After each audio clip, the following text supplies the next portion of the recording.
The first vaccine was invented in the 1790s by Edward Jenner, the smallpox vaccine. That's when the anti-vaccine movement was birthed. If you look at the newspapers ridiculing Edward Jenner for doing that, so the anti-vaccine movement is very old. In its current iteration, probably in the 1990s, there was a very false paper that got published in a major medical journal that linked the MMR vaccine with autism. That was published by a man named Andrew Wakefield. That was later retracted, disproven. He was paid by trial lawyers, all kinds of irregularities with that paper. He lost his medical license and now lives in Austin, Texas, and is a celebrity. But that paper really galvanized the anti-vaccine movement.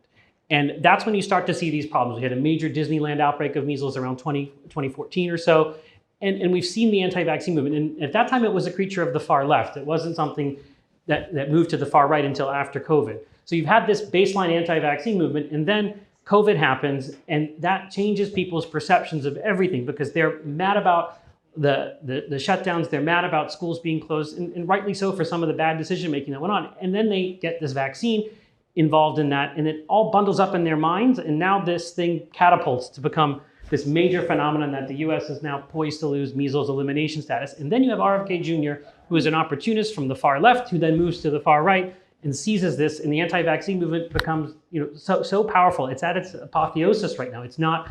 It basically has all the levers of the federal government at its at its whim. It can use them as needed, and it all starts with Andrew Wakefield, I think, is the modern, and then RFK Jr. gets involved in this ecosystem, and I don't underestimate the power of the Kennedy name.